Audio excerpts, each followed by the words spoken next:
नमस्ते बच्चों, मैं सुनील बैरवा। आज हम कक्षा 9 की हिंदी की पूरक पाठ्य पुस्तक कृतिका का पाठ 2 मेरे संग की औरतें का अध्ययन करेंगे। इसकी लेखिका हैं मृदुला गर्ग। मृदुला गर्ग का जन्म 1938 में कोलकाता पश्चिम बंगाल में हुआ था। ये आज भी हिंदी साहित्य जगत में सक्रिय हैं। विभिन्न हिंदी साहित्य के कार्यक्रमों में इनकी उपस्थिति देखी जा सकती है। इनकी प्रमुख रचनाओं में कठगुलाब, उनके हिस्से की धूप, चितकोबरा, जादू का कालीन आदि हैं। इन्हें साहित्य अकादमी जैसे प्रतिष्ठित पुरस्कार से भी सम्मानित किया गया है। इसके अलावा इन्हें अन्य पुरस्कारों से भी सम्मानित किया गया है। ये हिंदी की जानी मानी लेखिका हैं। इन्होंने लगभग 3 वर्षों तक दिल्ली विश्वविद्यालय में अध्यापन का कार्य भी किया है। पाठ मेरे संग की औरतें एक संस्मरण है। यह संस्मरण शैली में लिखा गया है। संस्मरण क्या होता है? संस्मरण जो स्मृतियों के आधार पर लिखा जाता है, यादों के आधार पर जो लिखा जाता है उसे संस्मरण कहते हैं। तो यह पाठ संस्मरण शैली में लिखा गया है। इस पाठ में लेखिका ने अपने परिवार की विभिन्न औरतों के व्यक्तित्व के बारे में, उनके स्वभाव के बारे में, उनके जीवन की कुछ घटनाओं के बारे में जिक्र किया है और अपने परिवार की उन औरतों का लेखिका के जीवन पर क्या प्रभाव पड़ा, यह भी इस पाठ में बतलाया गया है। इस पाठ में लेखिका के परिवार की लगभग 4 पीढ़ी की औरतों का जिक्र किया गया है, जिसमें परदादी से लेकर के दादी, नानी, माँ और स्वयं लेखिका और इसकी बहनों का जिक्र है। तो चलिए पाठ शुरू करते हैं। पाठ के शुरुआती अंश में लेखिका की नानी और नाना दोनों के व्यक्तित्व, स्वभाव के बारे में बताया गया है। पाठ शुरू किया जाए। पाठ में क्या बताया गया है कि लेखिका की नानी, जिससे वे नहीं मिल पाई थी क्योंकि उनकी मृत्यु लेखिका की माँ की शादी से पहले ही हो चुकी थी, इसलिए ना वे उनसे मिल पाई, ना नानी के मुंह से कहानी सुन पाई। तो इसीलिए कह रही हैं कि शायद यही कारण रहा कि बाद में हम तीनों बहनों को खुद कहानियाँ कहनी पड़ी। अर्थात ये जो लेखन में आ गई या लेखिकाएं बन गई और खुद लिखने लगी, यहाँ इसके बारे में यह जिक्र कर रही हैं। अपनी नानी के बारे में बताते हुए लेखिका कहती हैं कि वे एक पारंपरिक, अनपढ़ और पर्दानशी जो पर्दे में रहने वाली होती हैं, तो पर्दानशी औरत थी। पर्दा एक प्रकार के जो है सामाजिक बंधनों का प्रतीक है। तो उनकी दादी पर्दे में रहने वाली एक अनपढ़ और पारंपरिक औरत थी। अपने नाना के बारे में बताते हुए कहती हैं कि नानी से शादी के तुरंत बाद वे बैरिस्ट्री अर्थात वकालत पढ़ने के लिए विलायत चले गए, विदेश चले गए। और जब विदेश से बैरिस्ट्री वकालत पढ़ करके लौटे तो वे पूरी तरह विलायती यानी विदेशी रंग में रंग चुके थे। यानी उनका रहन सहन पूरी तरीके से विदेशी हो चुका था। पूरी तरीके से विदेशी रीति रिवाज से वे रहने लगे थे। लेकिन इसका नानी के जीवन पर कोई भी असर नहीं पड़ा। नानी के रहन सहन और उनकी किसी भी इच्छा आकांक्षा पर नाना जी के जीवन का कोई प्रभाव नहीं पड़ा और ना ही नानी ने कभी नाना जी के सामने अपनी कोई इच्छा आकांक्षा, पसंद नापसंद का इजहार किया। पर जब नानी की मृत्यु नज़दीक आ गई, कम उम्र में इनकी मृत्यु नज़दीक आ गई, तब अपनी 15 साल की बेटी अर्थात लेखिका की माँ की शादी की चिंता उनको सताने लगी। तब की एक घटना का जिक्र करते हुए लेखिका बताती हैं कि उस समय उन्होंने पर्दे का लिहाज छोड़कर, पर्दे का लिहाज अर्थात पर्दे में किसी पराये मर्द से बात भी नहीं करना होता है और उससे चेहरा भी नहीं दिखाया जाता है, तो पर्दे का लिहाज छोड़ करके उन्होंने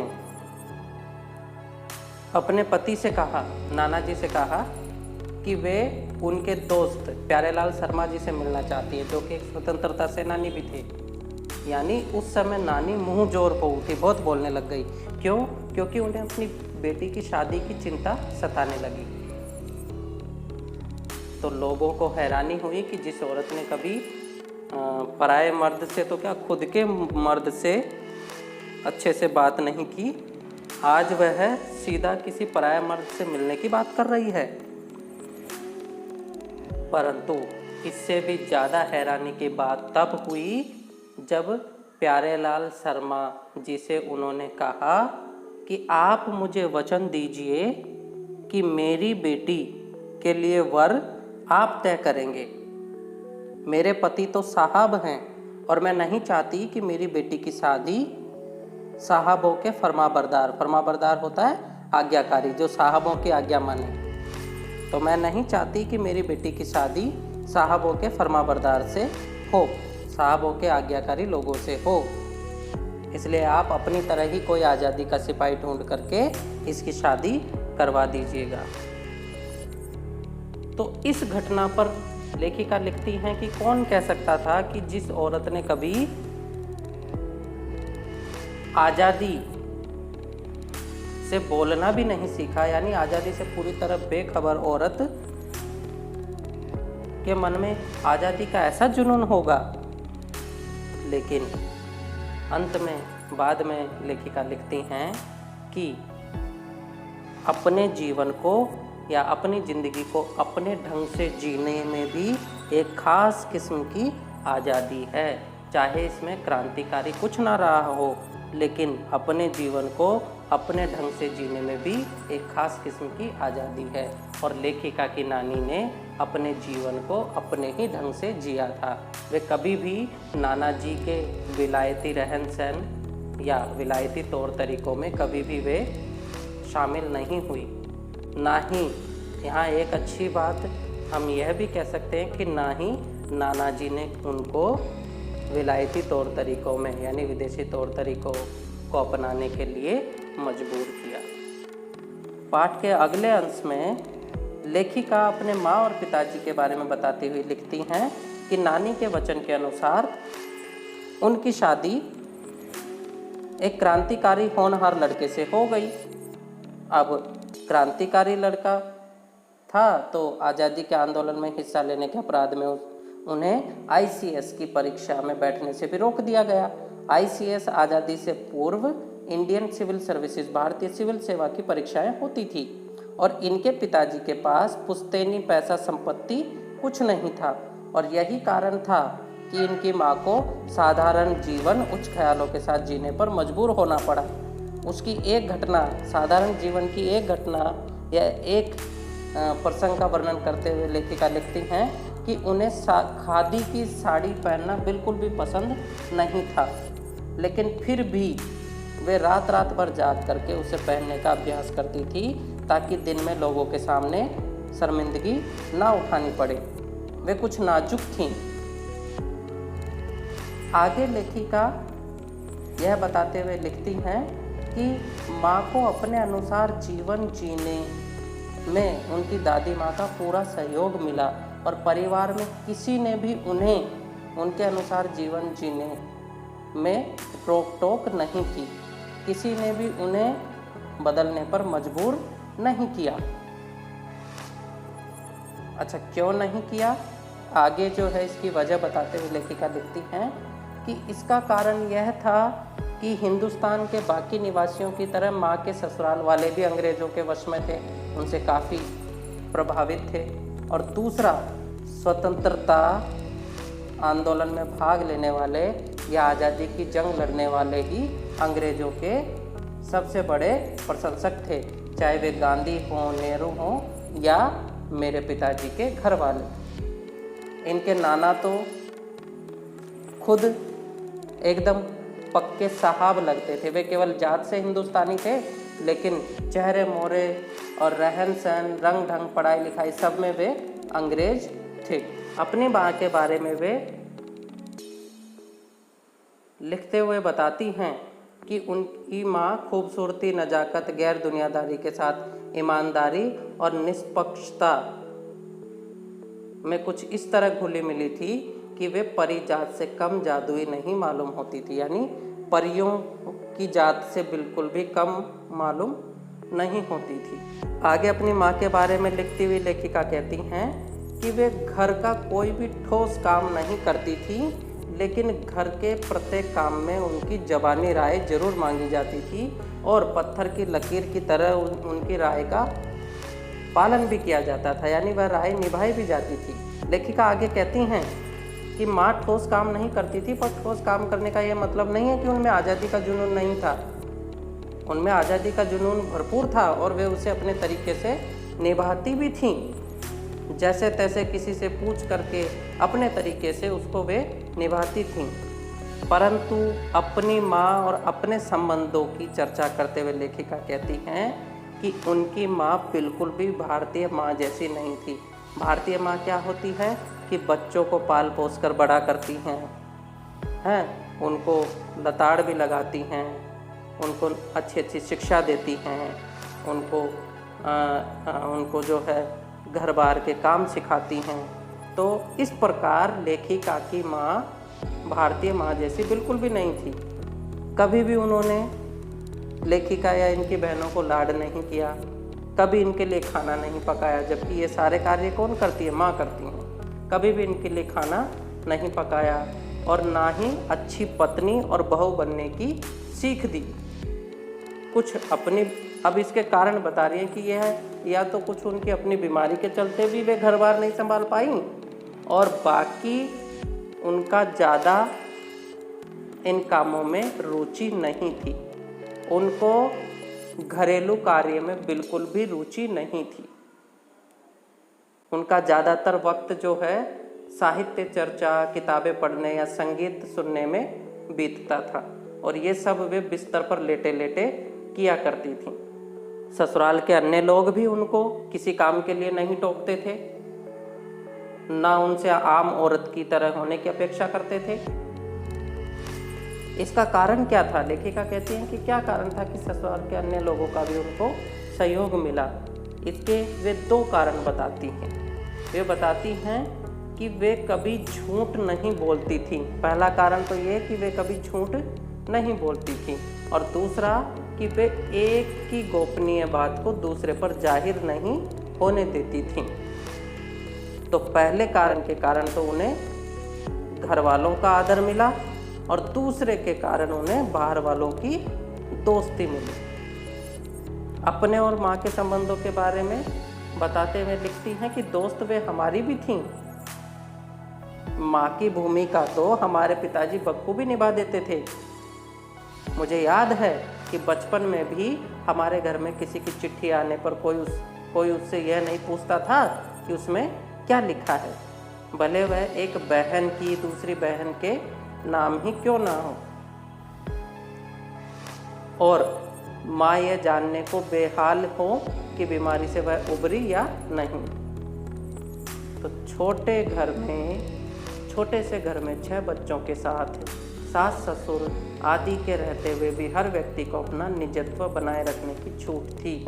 इसी निजत्व बनाए रखने की छूट का फ़ायदा उठाकर हम 3 बहनें और छोटा भाई लेखन के हवाले हो गए। अर्थात लेखिका यहाँ अपनी माँ का उदाहरण देते हुए कहती हैं कि मेरी माँ को घरेलू कार्यों में बिल्कुल भी रुचि नहीं थी, और वे अपने जीवन को अपने ढंग से जीती थीं, और परिवार के कोई भी सदस्य उनको इसमें रोक टोक नहीं करते थे। और यही कारण था कि हमारे परिवार में सबको अपना निजत्व, अपनी प्राइवेसी, अपना अपनापन बनाए रखने की छूट थी। और इसी निजत्व बनाए रखने की छूट का फ़ायदा उठाकर लेखिका कहती हैं कि हम लोगों ने भी, यानी हम 3 बहनें और छोटे भाई ने भी अपने अपने पसंद के कार्य को चुन लिया, यानी हम लेखन के हवाले हो गए, यानी लिखने लग गए। तो पाठ के दूसरे अंश में यहाँ अपनी माँ का जिक्र करते हुए लेखिका यह बताती हैं। पाठ के अगले अंश में लेखिका अपनी परदादी के विषय में बताती हैं। वे बताती हैं कि माँ और नानी की तरह उन्हें भी कतार से अलग चलने का शौक था। सामान्य व्यवहार में तो वे ऐसे कार्य करती रहती थी जो लीक से हटकर हों, लेकिन उनके कतार से बाहर चलने के शौक का जलवा तो उस समय देखने को मिला जब माँ गर्भवती हुई और परदादी ने मंदिर जाकर के पहले बच्चे के रूप में लड़की होने की मन्नत मांग ली। और इतना ही नहीं, उस मन्नत को लोगों के सामने आकर सरेआम ऐलान भी कर दिया। इससे लोगों के मुंह खुले के खुले रह गए, अर्थात लोग आश्चर्यचकित हो गए, क्योंकि यह सामान्य स्थापित नियमों से अलग था। आमतौर पर लोग पहले बच्चे के रूप में लड़के होने की कामना करते हैं, लेकिन परदादी ने तो पहले ही ठान लिया था कि गोद में खेलेगी तो पोती ही। अब लेखिका इस मन्नत का कोई वाजिब कारण नहीं बताती हैं, क्योंकि वाजिब कारण उनको कोई समझ ही नहीं आ रहा था, क्योंकि ऐसा भी नहीं था कि परिवार में पहले कोई लड़की नहीं थी। वे बताती हैं कि उनके पिताजी की भी बहनें थी और दादाजी की भी बहनें मौजूद थी। हाँ, हर बहू का पहला बच्चा लड़का जरूर होता था। खैर, परदादी अपनी इस मन्नत की पूर्ति के लिए बराबर मंदिर जाकर के इसे दोहराती थी, और पूरे गांव को पता था कि परदादी और भगवान के बीच सीधा तार जुड़ा हुआ है। इधर परदादी ने मन्नत मांगी और उधर भगवान ने तथास्तु कहा। लेकिन परदादी की मन्नत का इस बार कुछ ऐसा असर हुआ कि इतनी बार मन्नत मांगने से भगवान भी अफरा तफरी में आ गए, यानी उन्हें भी नहीं समझ आया, और उन्होंने एक के बाद एक 5 कन्याएं धरती पर उतार दी। लेखिका को मिला करके लेखिका की माँ के 5 कन्याएं हुई, 5 बेटियां हुई। परदादी से भगवान के तार तो जुड़े हुए थे, भगवान के तो क्या कहे, नामी चोर भी, यानी बड़े से बड़े चोर भी उनके आगे होश खो देते थे, उनको भी कुछ नहीं समझ आता था। एक बार लेखिका को परदादी और नामी चोर के बारे में किस्सा सुनने को तो मिला ही था, उन्हें चोर का दीदार होने की खुशनसीबी भी मिली थी। घटना का जिक्र करते हुए बताती हैं कि हुआ यूं था कि किसी शादी के सिलसिले में नकुड़ की हवेली के तमाम मर्द बारात में दूसरे गांव गए हुए थे। पहले बारात में केवल पुरुष जाया करते थे, तो पूरे गांव के लोग बगल के गांव में बारात में गए हुए थे। और बारात में जाने के बाद यह परंपरा होती है ग्रामीण इलाकों में, शहरों में भी होती है कहीं कहीं, लेकिन ग्रामीण इलाकों में यह परंपरा होती है कि बारात चली जाने के बाद जो पीछे से औरतें हैं वे सज धज कर नाटक करती हैं, गाना करती हैं और गाना बजाना करती हैं। तो ऐसा ही हुआ, पूरे पुरुष जो हैं वह बारात में दूसरे गांव गए हुए थे और औरतें सज धज कर रत जगह मना रही थी। रत जगह मतलब रात्रि को जाग करके नाच गाना कर रही थी, और उस शोर शराबे का फायदा उठा करके एक नामी चोर हवेली में घुस आया। पर चोर भी बदकिस्मत था, यानी चोर की भी बदकिस्मती थी। जिस कमरे में वह घुसा उसमें माजी सोई हुई थी। अच्छा, परदादी का कमरा वह नहीं था, लेकिन उस दिन वह उस कमरे में इसलिए सोई हुई थी ताकि औरतों के शोर से बचा जा सके, इसलिए वह अपना कमरा छोड़कर दूसरे कमरे में जा सोई। अब चोर बेचारा पहले से पूरी तैयारी करके तमाम जुग्राफिया यानी तमाम स्थानों का दिमाग लगाकर, हवेली के तमाम स्थानों या जगहों का दिमाग लगा करके घर में घुसा था। उसे क्या पता था कि इतनी बड़ी पुरखिन यानी घर की इतनी बड़ी बुढ़िया जो है जगह बदल लेगी। खैर, बुढ़ापे की नींद ठहरी।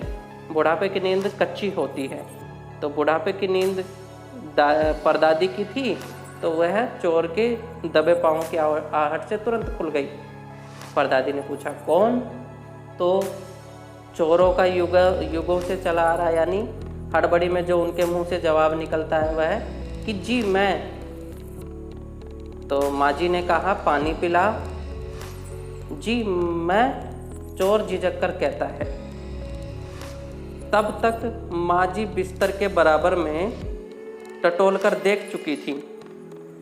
बिस्तर के बराबर में हम पानी लेकर के सोते हैं, तो लोटा बगल में रखा हुआ था। माँ जी उसको टटोल कर देख चुकी थी।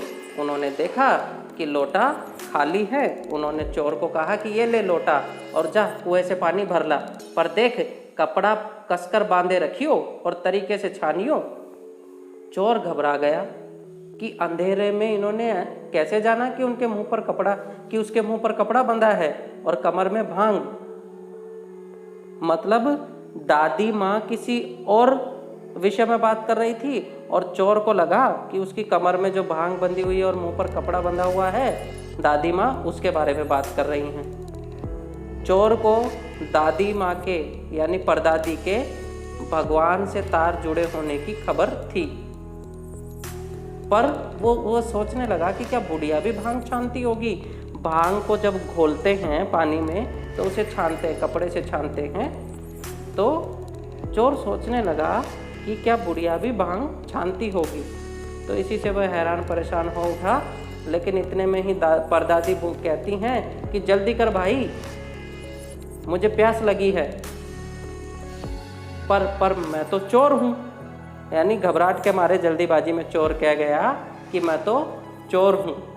तो माँ जी ने कहा, तो क्या करें, प्यासे को पानी तो पिला, पर देख मेरा धर्म ना बिगाड़ियो, लोटे के मुंह से कपड़ा ना हटाइयो, हाथ रगड़ कर धो लीजियो और पानी कपड़े से छान कर भरियो।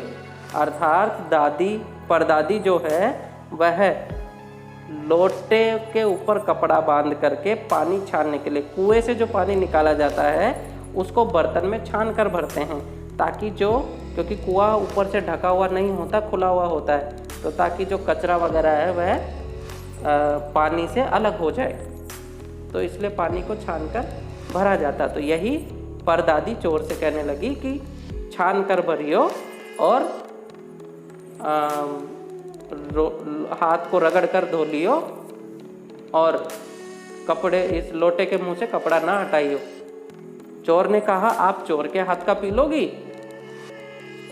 परदादी ने कहा ना, रगड़ कर धो लीजियो, सब नाच गाने में लगे, तेरे और भगवान के सिवा कौन धरा है जो पिलाएगा।